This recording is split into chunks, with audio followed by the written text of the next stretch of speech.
Hello दोस्तों, एक बार फिर से आप लोगों का स्वागत है स्टडी मित्र में। क्लास 6 का ज्योग्राफी कर रहे हैं बिहार बोर्ड से, और उस सीरीज में आज हम लोग करेंगे छठा चैप्टर। इस चैप्टर का नाम है पृथ्वी और ग्लोब। बहुत इंपॉर्टेंट चैप्टर है और इससे कई सारा प्रश्न बन सकता है। अभी फिलहाल आप जो बिहार बीपीएससी टीचर के लिए जा रहे हैं उसमें भी इससे प्रश्न रहेगा और इन कंपटीशन में भी इससे प्रश्न रहता है। तो जहाँ भी प्रश्न होगा मैं हेडलाइन करूँगा और आपको बोलूँगा भी कि ये बहुत महत्वपूर्ण है, तो ध्यान दीजिएगा। और ये सीरीज आपको कैसा लग रहा है आप लोग कमेंट करके बताते रहिए, हमें अच्छा लगता है तो कमेंट देख के, और साथ साथ आप शेयर भी करते रहिए। तो चलिए शुरू करते हैं फटाफट।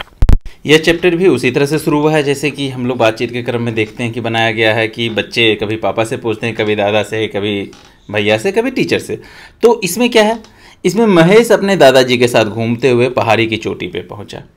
उसने दूर तक निगाह दौड़ाई तो उसे लगा बहुत दूर धरती और आकाश आपस में मिल रहे हैं। आप लोग भी जब देखते होंगे ना तो आपको ऐसा लगता होगा कि धरती और आकाश आपस में मिल रहे हैं। देखिए बाहर ऐसा ही दिखता होगा। तो महेश ने क्या किया, अपने दादाजी से पूछा कि दादाजी देखिए दूर जाकर धरती और आकाश आपस में मिल रहे हैं। दादाजी ने कहा, बेटे वास्तव में वहां मिल नहीं रहे बल्कि हमें ऐसा नजर आ रहा है। ये बात तो खैर हम लोग सब जानते हैं। किसी भी स्थान पर जब खड़े होकर के दूर तक हम लोग निगाह डालते हैं तो ऐसा लगेगा कि कुछ दूरी पर जमीन और आकाश आपस में मिल रहे हैं। इसी को हम लोग क्या बोलते हैं, इसी को बोलते हैं क्षितिज या हॉरिजन। तो क्षितिज किसे कहते हैं समझ में आ गया, जहां पृथ्वी और आकाश ऐसा लगता है जैसे मिल रहा हो।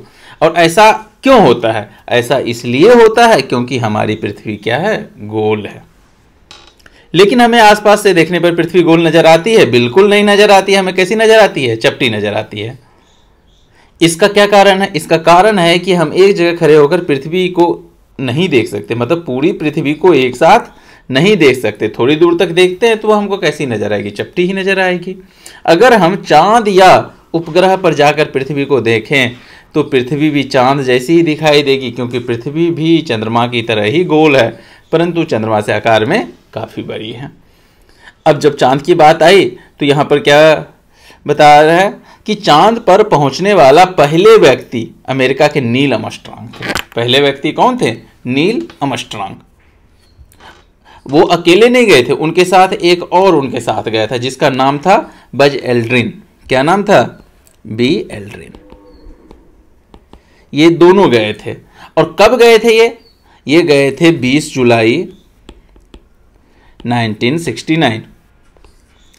इस डेट में मनुष्य का पहली बार यानी मनुष्य का जो है पैर कहाँ पहुंचा था, चंद्रमा पे पहुंचा था। उन्हें चांद से पृथ्वी ठीक वैसी ही दिखाई दे रही थी जैसे पृथ्वी से चांद। पृथ्वी वहां से चांद की तरह ही आकाशों में टंगी गोल गेंद की तरह दिखाई दे रही थी। फर्क सिर्फ इतना था कि पृथ्वी वहां से नीली दिखाई दे रही थी। अब देखिए पृथ्वी नीली दिखाई दे रही थी, क्यों नीली दिखाई रही थी ये आप लोग सब जानते हैं। कमेंट करके बताइए तो कि क्यों पृथ्वी नीली दिखाई दे रही होगी। चलिए अब आगे देखते हैं पृथ्वी का मॉडल ग्लोब। महेश ने अपने दादाजी से पूछा कि दादाजी अगर पृथ्वी गोल है तो हमें इसे पूरा पूरा देख सकते हैं कि नहीं। तो दादाजी ने कहा, गोलाकार होने के कारण हम इसके छोटे से पृष्ठ को ही एक बार में देख सकते हैं। यह कहते उन्होंने अनवारी से ग्लोब निकाल कर दिखाते हुए समझा। आप लोगों ने पक्का ग्लोब देखा होगा, तो वही ग्लोब है। देखिए चित्र में भी यहां पे ये रहा ग्लोब।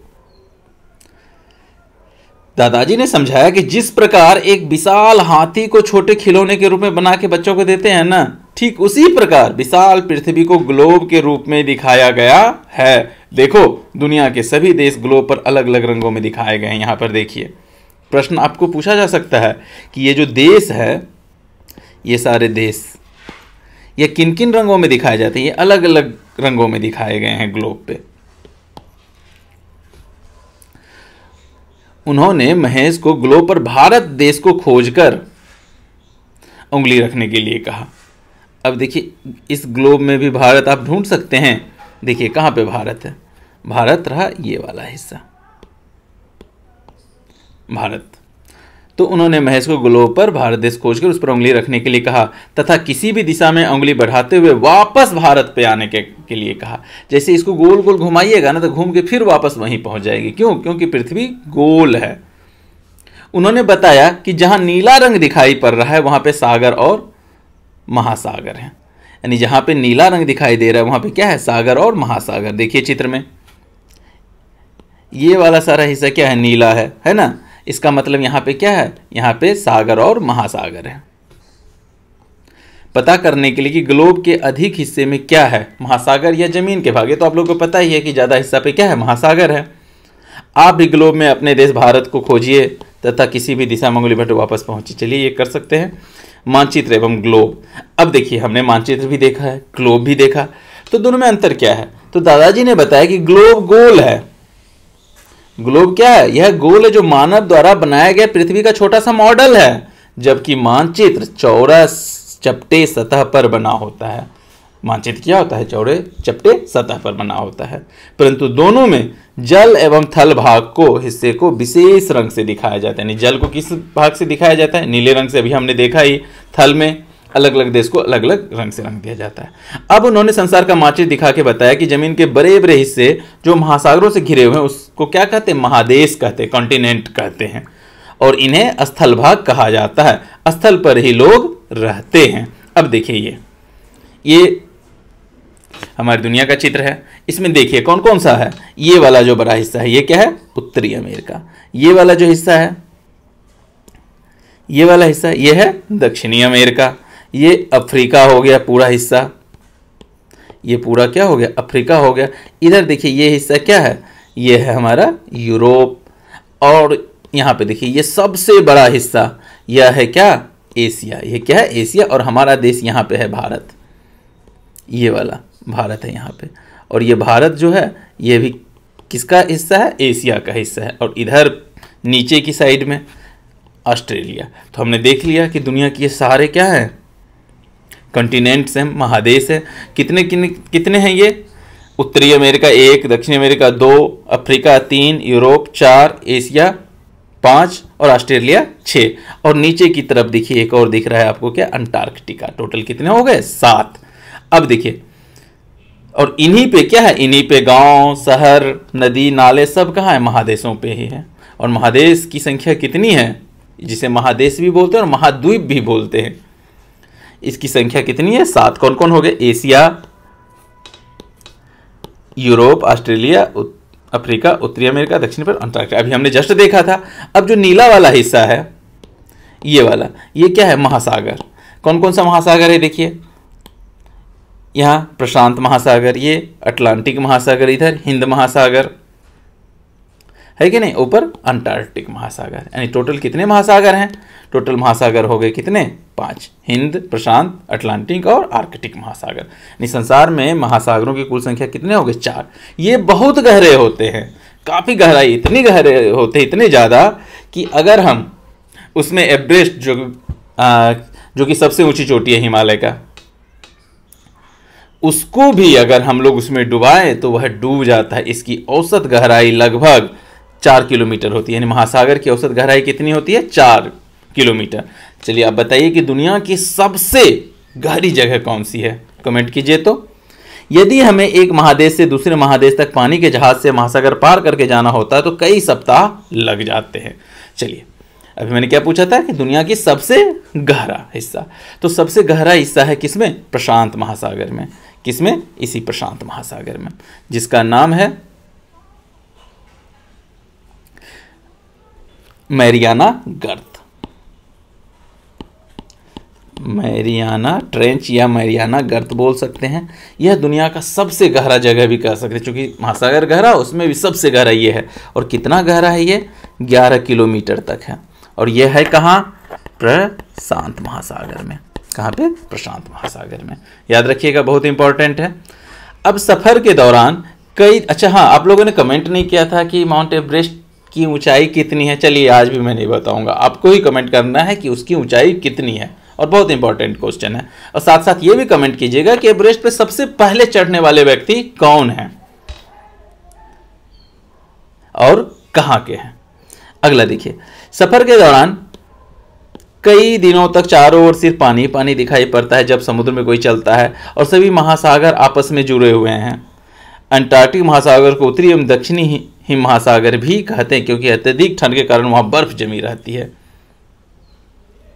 हिम महासागर क्यों कहते हैं? क्योंकि वह बर्फ जमी रहती है। यहाँ देखिए, यहाँ सारे महासागर आपको एक दूसरे से जुड़े हुए हैं कि नहीं? अगर आप पानी के रास्ते से चाहे तो पूरी दुनिया का चक्कर लगा सकते हैं। क्यों? क्योंकि सब जुड़ा हुआ है, सारे महासागर एक साथ।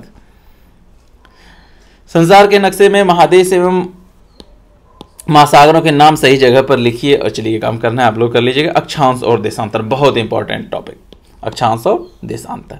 अगले दिन जब महेश विद्यालय पहुंचा था, कक्षा में गुरुजी भी ग्लोब का अध्ययन करना ही बता रहे तो उन्होंने बच्चों से प्रश्न किया, 50 ओवर का क्रिकेट मैच जब गुवाहाटी में शुरू होता है 8:30 बजे, जबकि मुंबई में वही 9:30 बजे शुरू होता है, ऐसा क्यों? इतना लेट क्यों शुरू होता है? वह इतना जल्दी क्यों शुरू होता है? सिडनी में जब सुबह के 10 बजे हॉकी का मैच शुरू होता है तो उसमें पटना में सुबह के 5 होते हैं। जब साउथ अफ्रीका में वर्ल्ड कप चल रहा था तो वो रात में चल रहा था, और हमारे वो कहाँ और चल रहा था? दिन में, डे नाइट चल रहा था वहाँ। लेकिन हमारे यहाँ वो कब शुरू होता था? रात में शुरू होता है, ऐसा क्यों? जब हमारे यहाँ दिन होता है, अमेरिका में रात क्यों? ये सारा क्वेश्चन उन्होंने पूछा। चलिए हम लोग भी इस क्वेश्चन को आगे पढ़ने वाले हैं। ईटानगर में, यानी ईटानगर कहाँ की राजधानी है बताइए? ईटानगर यानी कि भारत के नॉर्थ ईस्ट हिस्से में जब सुबह की धूप खिल जाती है उसी समय गुजरात के भुज में क्या होती है? भोर होने वाली होती है। इतना लेट क्यों भोर हो रही है? तो जरा सोचिए ऐसा क्यों होता है? गुरुजी ने पूछा। महेश बोला, ऐसा स्थानीय समय में होने वाले अंतर के कारण होता है। बिल्कुल, समय में जो अंतर उसके कारण होता है, लेकिन यह समय में अंतर क्यों होता है? गुरुजी ने बोला, वाह, तुमने कैसे जाना? महेश बोला कि पिछले दिनों में छुट्टियों में बोधगया घूमने गया था। रात्रि में एक होटल में हम लोग ठहरे थे। वहां दीवार पर 5 घड़ियां एक साथ लगी हुई थी। वो अलग अलग समय बता रही थी। उनके ऊपर विभिन्न देशों के नाम लिखे हुए थे कि उस देश में इस समय कितना बजा होगा। तभी यह बात बोला कि मैंने पिताजी से पूछी, उन्होंने मुझे बताई थी। क्या बताई थी? कि ऐसा क्यों होता है। गुरुजी बोले, ये तो ठीक है, लेकिन स्थानीय समय में यह अंतर कैसे होता है? इस सवाल पर सभी चुप हो गए बच्चे। गुरुजी मुस्कुराने लगे, बोले, आज मैं तुम लोगों को इसके बारे में बताता हूँ। चलिए हम लोग भी सीख लेते हैं।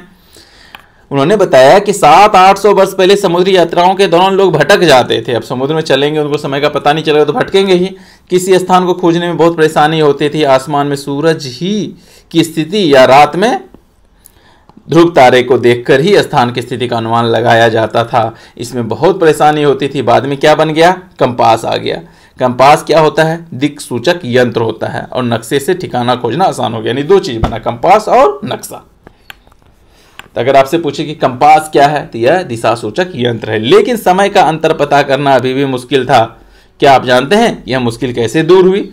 बच्चों, देशांतर रेखाओं की पहचान से यह मुश्किल का समाधान हुआ।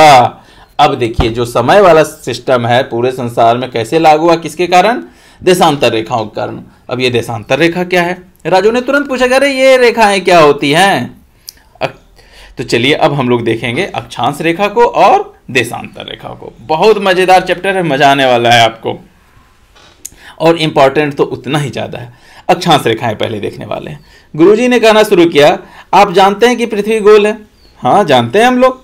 किसी भी गोले को यदि 2 भागों में बांटा जाए तो आधा भाग को क्या बोलते हैं? गोलार्ध बोलते हैं। ये भी हम लोग जानते हैं। उदाहरण के लिए एक तरबूजे को 2 भाग में काट दो। देखिए तरबूजा का चित्र दिया हुआ है ना, इसको काट दिया तो आधा हिस्सा जो है इसी को बोलते हैं गोलार्ध। तो बताइए पृथ्वी को अगर काट दें बीच से तो कितना गोलार्ध होगा? कितना गोलार्ध होगा? 2 गोलार्ध होगा। एक तो 2 गोलार्ध में ऊपर वाले को बोलते हैं हम लोग उत्तरी गोलार्ध, और नीचे वाले को क्या बोलते हैं? दक्षिणी गोलार्ध। और बीच में जहां से हम लोग काटते हैं, जैसे पृथ्वी को अगर यहां बीच से काटे तो इसी को बोलते हैं भूमध्य रेखा या विषुवत रेखा। समझ गए? तो विषुवत रेखा क्या है बताइए? पृथ्वी के एकदम बीचों बीच जो रेखा खींची जाएगी उसको क्या बोलेंगे? विषुवत रेखा। यह सबसे बड़ा वृत्त है। पृथ्वी पर अगर कोई वृत्त खींचा जाए तो सबसे बड़ा वृत्त जो होगा वो कहां पे होगा? वह विषुवत रेखा पर ही होगा। क्यों? क्योंकि इसी बीच में तो सबसे ज्यादा बड़ा हिस्सा होता है। अगर यहाँ पे रेखा खींचे तो वो कभी इससे बीच वाले से बड़ा होगा? कभी नहीं होगा। क्यों? क्योंकि ये देखिए यहाँ पे ज्यादा मोटा भी है, यहाँ पे पतला है। ये तो आप भी बता सकते, मतलब देख के चित्र समझ में आ गया। तो सबसे बड़ा वृत्त अगर कोई खींचा जाए तो कहां पे खींचा जाएगा? Important question. कहां पे? विषुवत रेखा पे। इस रेखा को उत्तर का भाग, अब देखिए इसके ऊपर का भाग जो है उत्तरी गोलार्ध, जो हमने अभी तो बात किया था, और दक्षिण के भाग को दक्षिणी गोलार्ध कहते हैं। वो मध्य रेखीय वृत्त एवं किसी स्थान के बीच जो कोण बनता है उस स्थान का अक्षांश कहलाता है, और वहां से पूरब से पश्चिम को खींची गई रेखाएं को अक्षांश रेखाएं कहते हैं। जैसे देखिए, जैसे ये चित्र हो गया। अब इसमें एकदम बीच से देखिए जो रेखा खींच देंगे, ये क्या होगा, इसी को बोलेंगे हम लोग क्या, विषुवत रेखा। विषुवत रेखा के ऊपर वाला हिस्से को क्या बोलेंगे, उत्तरी गोलार्ध, और नीचे वाले को क्या बोलेंगे, दक्षिणी गोलार्ध। तो गोलार्ध समझ में आ गया। अब देखिए ये चित्र में थोड़ा सा लाइन टेढ़ा हो गया ना, सीधा करें।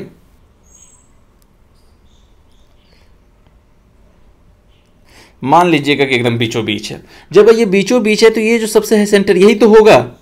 अब देखिए कि अक्षांश और देशांतर रेखाएं क्या होती है। तो पहले अक्षांश की बात करेंगे। इसी पर पश्चिम से पूरब की ओर जो ऐसे ऐसे रेखा खींच देंगे ना, इसी को क्या बोलते हैं, इसी को बोलेंगे अक्षांश रेखा। बहुत सारी हम लोग रेखा खींच सकते हैं अक्षांश रेखा।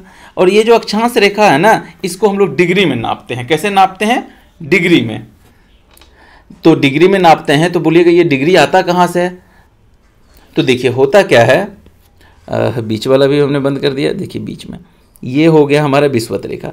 तो ये जो हिस्सा है, यहां से जितना डिग्री का कोण बनता है, जैसे एक रेखा हमने यहां खींच दिया, अब यह कितने डिग्री का होगा, तो यह कैसे निर्धारण होगा। तो देखिए ये जो है ना कोना, यहां से एक रेखा खींचिए, एकदम पृथ्वी के केंद्र पे खींच दिया, तो यहां पर जितना डिग्री का कोण बना उतना ही डिग्री यहां भी बनेगा। तो इसी को बोलते हैं उतने डिग्री का अक्षांश। मान लीजिए कि यहां पे 23.5 डिग्री का कोण बना। कितना डिग्री का, 23.5 डिग्री। तो इसका मतलब यह रेखा जो है, यह कितने डिग्री का अक्षांश है, 23.5 डिग्री का अक्षांश है। और 23.5 डिग्री का जो उत्तरी अक्षांश है, इसको हम लोग क्या बोलते हैं, कर्क रेखा बोलते हैं। क्या कहते हैं, कर्क रेखा। अब समझ में आ गया कि कर्क रेखा 23.5 डिग्री ही क्यों होता है। क्यों होता है, क्योंकि वो जो रेखा है ना, वह इस तरह से पृथ्वी के केंद्र पर कितने डिग्री का कोण बनाता है, 23.5 डिग्री का। जो 66.5 का, तो 66.5 वाला रेखा हो जाएगा। अब बोलिएगा कि ये जो विषुवत रेखा है, चलिए इसको मिटा दें। विषुवत रेखा है, यह कितने डिग्री का कोण बनाता है, कितना डिग्री अक्षांश होगा विषुवत रेखा, जो बीचों बीच है। तो बीचों बीच अगर यह है तो यहां पे कितना डिग्री का कोण बनाएगा, ये तो 0 डिग्री का बनाएगा। इसीलिए जब 0 डिग्री का बनाएगा तो विषुवत रेखा क्या है, वह 0 डिग्री अक्षांश होता है। तो मुझे लगता है कि आप लोगों को अब अक्षांश वाला चक्कर समझ में आ गया होगा कि कितना डिग्री, कैसे, क्यों। तो चलिए आगे बढ़ते हैं हम लोग। भूमध्य रेखीय वृत्तीय भूमध्य रेखा पृथ्वी का 0 डिग्री अक्षांश है, क्योंकि पृथ्वी के मध्य में है। और 0 डिग्री अक्षांश से ही अन्य अक्षांशों की गणना की जाती है, जो कि अभी हमने देखा था। विषुवत रेखा से उत्तर में 90 डिग्री और दक्षिण में 90 डिग्री तक अक्षांश होते हैं। कितने, 90 डिग्री। 23.5 डिग्री उत्तरी अक्षांश को कर्क रेखा कहते हैं। क्या कहते हैं, कर्क रेखा, बहुत इंपॉर्टेंट। और इसी तरह से 23.5 डिग्री दक्षिणी अक्षांश को मकर रेखा कहते हैं। यह भी बहुत इंपॉर्टेंट है। और यहां पर ये इतना इंपॉर्टेंट, सबसे ज्यादा पूछा गया है कर्क रेखा से।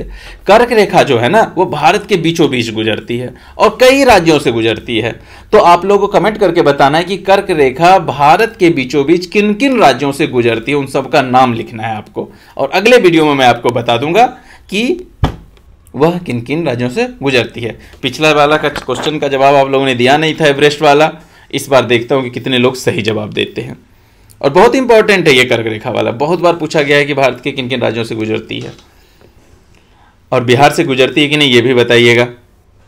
अब देखिए यहां पे इस चित्र को, भूमध्य रेखीय वृत्त के उत्तर की ओर तथा दक्षिण ओर जाने पर यह वृत्त क्रमशः छोटा होता जाता है। छोटा तो हो ही रहा है, देखिए ऊपर की तरफ जा रहे हैं तो क्या हो रहा है, छोटा होता जा रहा है। नीचे की तरफ जा रहे हैं तो यह भी क्या हो रहा है, हिस्सा, यह हिस्सा तो छोटा हो ही रहा है।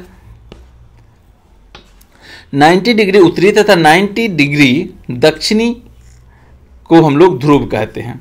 दक्षिणी अक्षांश को क्या बोलते हैं, ध्रुव। कहाँ पे ध्रुव हो जाएगा, देखिए ये क्या हो जाएगा, ये हो जाएगा एकदम 90 डिग्री। कैसे होगा, यहाँ से अगर यहाँ पे रेखा खींचे तो क्या हो गया, एकदम सीधा हो गया। और सीधा जब भी हो जाता है तो वह कितना डिग्री होता है, वह 90 डिग्री होता है। इसी तरह से दक्षिण वाला देखिए, यहाँ से दक्षिण से अगर यहाँ तक सीधा रेखा खींचे तो एकदम सीधा हो जाएगा। तो ये भी कितना डिग्री, 90 डिग्री। तो 90 डिग्री वाला जो होता है अक्षांश, उसको क्या बोलते हैं, उसको ध्रुव बोलते हैं। तो उत्तर वाले को क्या बोलेंगे, उत्तरी ध्रुव, और दक्षिण वाले को दक्षिणी ध्रुव। चित्र में भी साफ दिख रहा है, ये उत्तरी ध्रुव और ये क्या हो गया, ये दक्षिणी ध्रुव। ये अक्षांश वृत्त न होकर के, यहाँ पे क्या होता है, वो वृत्त न होकर के एक बिंदु बन जाता है। क्यों, क्योंकि एकदम एक पॉइंट तो है ये। अब कैसे ये वृत्त बनेगा, और बाकी यहाँ पर चित्र में देखिए, ये हो गया हमारा 0 डिग्री विषुवत रेखा, और ये हो गया कर्क रेखा। कर्क रेखा कितने डिग्री, देखिए 3.5 डिग्री का कोण बना रही है।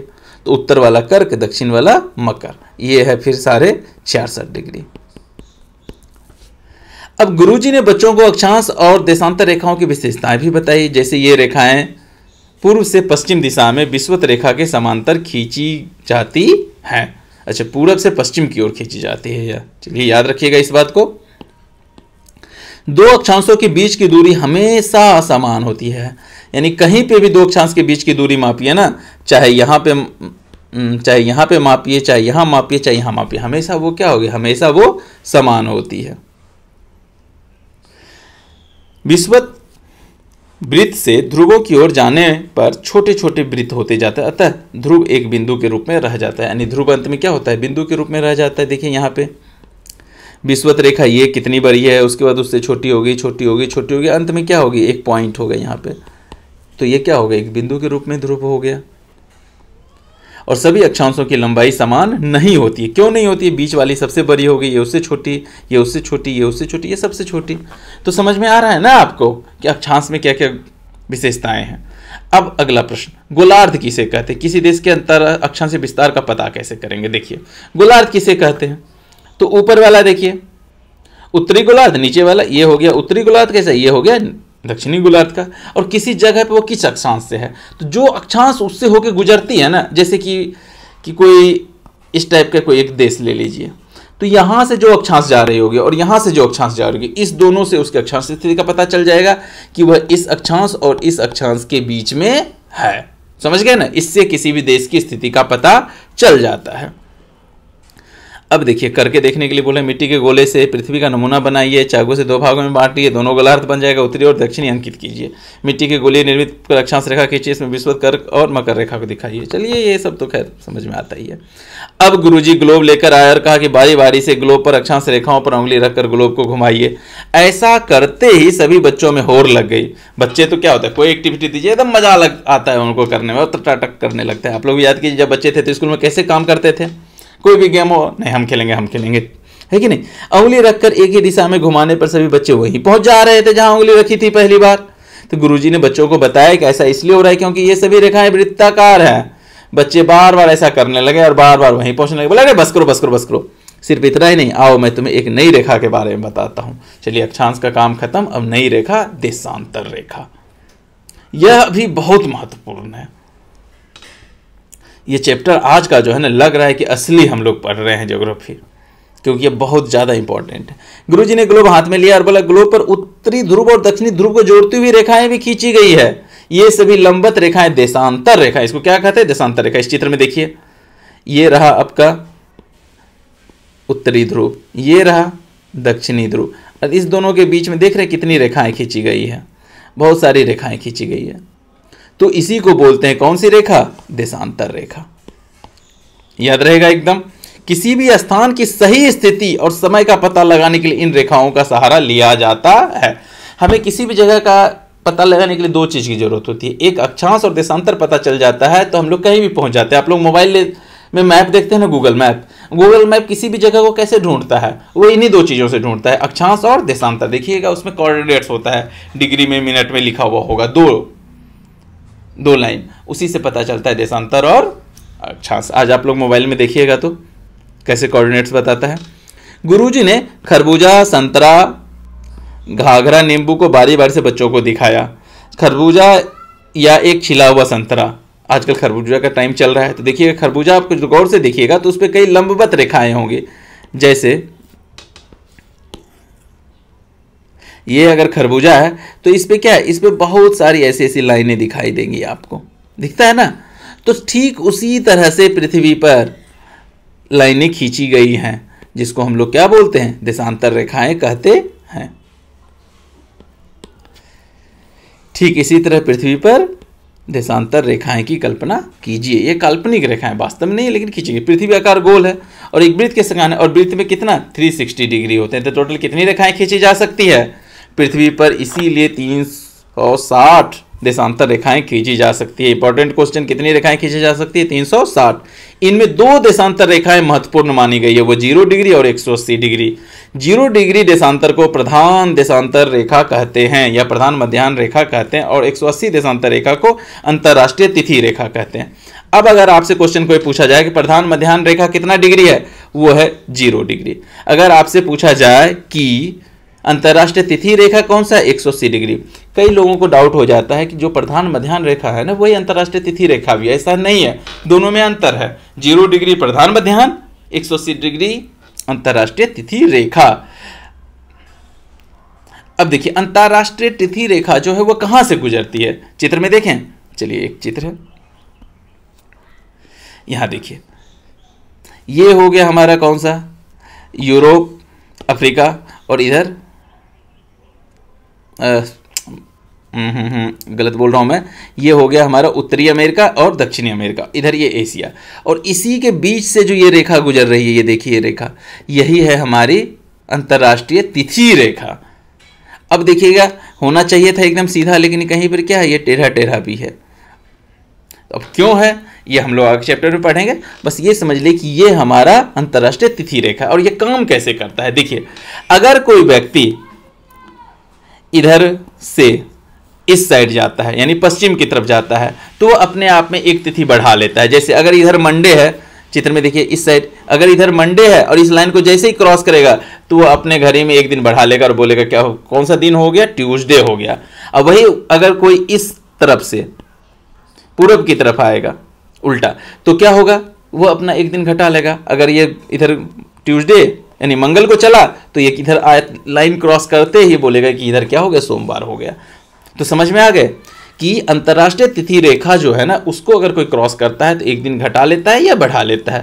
तो पश्चिम से पूरब की तरफ अगर जाइए तो एक दिन घटा लेता है, और पूरब से पश्चिम की तरफ जाइए तो वह घटा लेता है।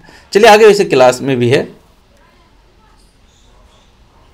गुरुजी ने बच्चों को देशांतर रेखाओं की कई विशेषताएं बताई, जैसे यह अर्धवृत्ताकार होती है, विपरीत भाग के अर्धवृत्त मिलकर पूर्णवृत्त बनते हैं, 0 से 180 मिलकर एक पूर्णवृत्त बनाते हैं, इनकी लंबाइयां समान होती है, इनकी संख्या 360 होती है, विषुवत वृत्त पर इनके बीच की दूरी सबसे अधिक होती है। क्यों?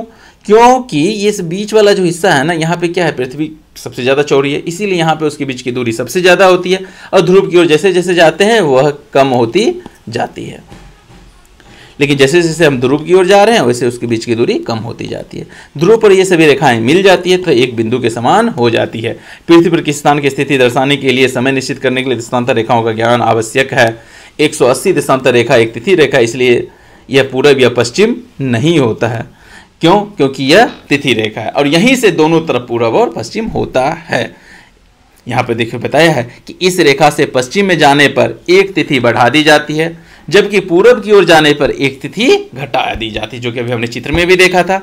अब देखिए यहाँ पे एक और बहुत महत्वपूर्ण बात है कि गुरुजी ने बच्चों से उत्सुकता बढ़ाते हुए कहा, क्या आप जानते हैं कि सूर्य के सामने घूमती हुई पृथ्वी को एक देशांतर से दूसरे देशांतर तक पहुंचने में 4 मिनट का समय लगता है। कितने मिनट का? 4। अतएव विभिन्न देशांतर पर स्थित स्थानों का समय भी अलग अलग होता है। यही कारण है कि नेपाल में, जैसे नेपाल का समय है हमसे 15 मिनट आगे चलता है, जबकि भारत का समय नेपाल से 15 मिनट पीछे चलता है। पाकिस्तान हमसे आधा घंटा ज़्यादा पीछे है। क्यों? क्योंकि नेपाल जो है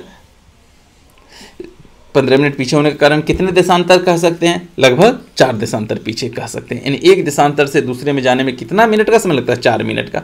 अब कहेगा भारत इतना बड़ा है, वो एक देशांतर के पास थोड़ा ही होगा। देखिए भारत कितने देशांतर के पास होगा? यहाँ से जो देशांतर है और यहाँ से जो देशांतर, इस दोनों के बीच है। अगर हम लोग यहाँ से समय का निर्धारण करें तो ये वाला हिस्सा बहुत पीछे पड़ जाएगा, और यहाँ से निर्धारित करें तो ये वाला पीछे पड़ जाएगा। इसी को देखते हुए भारत में जो समय का निर्धारण है वो इस देशांतर से किया गया है, जो कि भारत के कह सकते हैं कि सेंटर में है। और ये कहाँ से गुजर रही है? देखिए यूपी से गुजर रही है। यूपी में कहाँ से गुजर रही है? इलाहाबाद के पास नैनी से गुजर रही है। तो चलिए भारत का जो समय रेखा है, मानक समय रेखा, उसका नाम क्या है? वह है 82.5 डिग्री ईस्ट देशांतर। अब इसके बारे में जान लें। भारत पूर्वी देशांतर में स्थित है, पूर्वी भाग में स्थित है। 82.3 डिग्री जो है देशांतर, इसको भारत का मानक समय रेखा कहा जाता है, जो कि जीएमटी से 30 घंटा आगे है। कितना घंटा आगे? 30 घंटा। यह रेखा भारत के उत्तर प्रदेश के इलाहाबाद में मिर्जापुर के निकट नैनी से गुजरती है और इसकी स्थापना 1 सितंबर 1947 ईस्वी को हुई थी। ब्रिटिश काल के दौरान देश में 3 अलग अलग समय थे, बॉम्बे मानक समय, कलकत्ता, लेकिन बाद में इसको क्या कर दिया? एक कर दिया गया। भारत मानक समय जो है IST से, यहाँ देखिए, यहाँ जो लिखा गया ना 30 घंटा, ये 30 घंटा नहीं है, ये 5 घंटा 30 मिनट होना चाहिए, यानी 5 घंटा 30 मिनट आगे है। याद रहेगा, इसमें गलत छपा हुआ है। तो हमारा देश का जो समय है वह GMT से कितना आगे है? 5.5 घंटा। और इसका निर्धारण कहाँ से हो रहा है? देखिए, ये जो लाइन है जो कि यूपी में नैनी से गुजरी वहाँ से। इसीलिए अब देखिए, नेपाल का समय हमसे कितना 15 मिनट पीछे चलता है, मतलब आगे चलता है, लेकिन यहाँ पे पाकिस्तान है, पाकिस्तान 30 मिनट क्या चलता है? पीछे, क्योंकि उतने देशांतर का अंतर हो जाता है। अब देखिए, गुरुजी ने आगे क्या कहा? गुरुजी ने आगे बोला कि महेश के पिताजी ने अमृतसर से लाहौर के लिए जिस समय उड़ान भरी थी उस समय उसकी घड़ी में 12 बजे थे, और आधे घंटे के बाद जब वो लाहौर पाकिस्तान पहुंचे ना तब भी 12 ही बजे था। बताइए क्यों? अभी जस्ट हमने थोड़ी देर बात कही थी क्या कि पाकिस्तान का समय हमारे समय से क्या आधा घंटा पीछे। तो अगर आप 5 बजे दिल्ली से उड़ान भर रहे हैं, 5 बजे लाहौर पहुंच रहे हैं आधा घंटा में, तो आधा घंटा बाद भी वहां पर पहुंचने पे भी 5 ही बजेगा। अब बोलिएगा ये आधा घंटा गया कहाँ? कहीं नहीं गया, बस यही कि हमारे समय में उतना का अंतर है, इसीलिए ऐसा होता है। महेश बोल पड़ा कि मुझे समय का रहस्य समझ में आ गया, तभी मैंने एक होटल में कई घड़ियों में एक साथ लगी देखी जिसमें अलग अलग समय हो रहा था। रेहाना बोली, गुरुजी पृथ्वी पर ये रेखाएं क्या लोगों को आने जाने से मिट नहीं जाएगी? बताइए, रेखाएं मिट जाएगी? गुरुजी ने स्नेहपूर्ण भाव से रेहाना की तरफ देखा और बोला, ये सभी रेखाएं काल्पनिक होती हैं। जिस प्रकार आपने मस्तिष्क में किसी वस्तु का चित्र बना सके ठीक उसी प्रकार कल्पना की गई। वास्तव में ये रेखाएं पृथ्वी पर नहीं, अक्षांश रेखाओं को हम जिस स्थान के तापमान, देशांतर रेखाओं के समय का वहाँ का समय एवं वहाँ का अक्षांश में देशांतर रेखाएं मिलती है, उस स्थान का समय निर्धारित हो जाता है। होता क्या है, किसी जगह का निर्धारण कैसे होता है? वहाँ पे जो देशांतर रेखा है से समय का तथा जहाँ अक्षांश और देशांतर रेखाएं मिलती हैं उससे उस स्थिति का निर्धारण होता है। यानी किसी भी जगह का समय का निर्धारण देशांतर रेखा से होता है और स्थिति का निर्धारण देखिए होता क्या है। चलिए थोड़ा सा एक चित्र बनाते हैं। इस पे मान के चलिए ये कोई अक्षांश रेखा है, काफ़ी अक्षांश है। अब जैसे ये वाला हिस्सा यहाँ पे कि ये किस जगह पे है कैसे पता चलेगा? तो यहाँ से कोई तो अक्षांश रेखा गुजरती होगी और कोई तो देशांतर रेखा गुजरती होगी। तो ये जो अक्षांश और देशांतर का कोऑर्डिनेट है ना, उसको बताने से उस जगह की स्थिति का निर्धारण हो जाता है, जो आपके मोबाइल का गूगल मैप कर लेता है। पृथ्वी में कटिबंध, गुरुजी ने यह भी बताया कि पृथ्वी में इन्हीं अक्षांशों के आधार पर 3 कटिबंधों में बांटा गया है। कितने कटिबंध में बांटा गया है? 3 कटिबंध में बांटा गया है। कर्क एवं मकर रेखाओं के बीच अन्य रेखाओं की तुलना में सबसे अधिक गर्मी पड़ती है, इसलिए उष्ण कटिबंध कहते हैं। यहाँ दिन और रात की स्थितियां सालों भर होती है तथा सूर्य की किरणें लंबवत पड़ती है, यानी हमेशा सबसे ज्यादा गर्मी पड़ती है। कर्क एवं मकर रेखा के बाद उत्तरी गोलार्ध में उत्तरी ध्रुव तथा दक्षिणी ध्रुव गोलार्ध में तथा दक्षिणी ध्रुव वृत्त के बीच वाले क्षेत्र में तापमान मध्यम रहता है। यहाँ जाड़े में सर्दी पड़ती है तथा गर्मी में तापमान अधिक रहता है, इसे समशीतोष्ण कटिबंध कहते हैं। दिन और रात की स्थितियाँ अलग होती है, परंतु सूर्य की किरणें कभी विलंबित नहीं पड़ती हैं। उत्तरी गोलार्ध में उत्तरी ध्रुव और दक्षिणी गोलार्ध के बीच के में सालों भर रहता है, इसे शीत कटिबंध का। चलिए चित्र में हम लोग देखेंगे, अच्छे समझ में आएगा। ये वाला हिस्सा देखिए,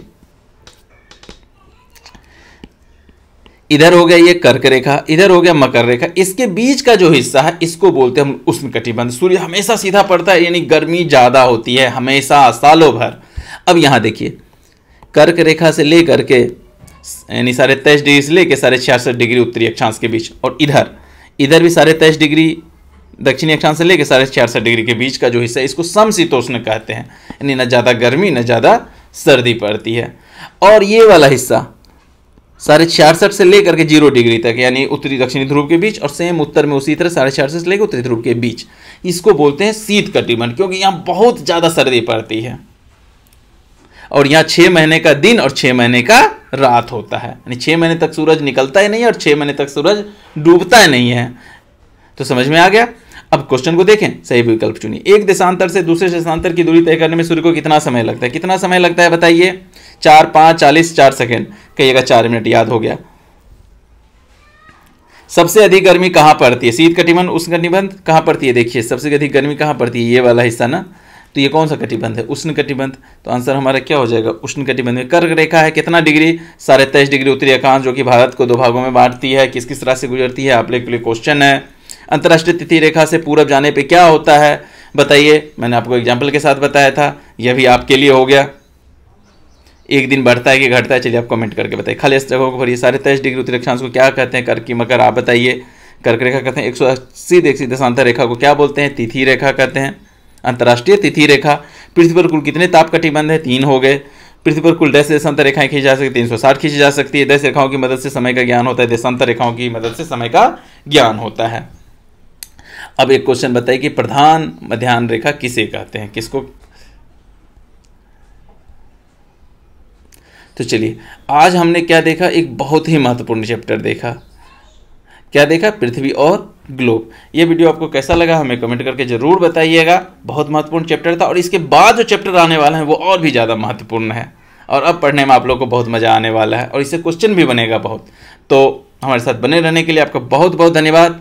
मिलते हैं अगले वीडियो में। जय हिंद।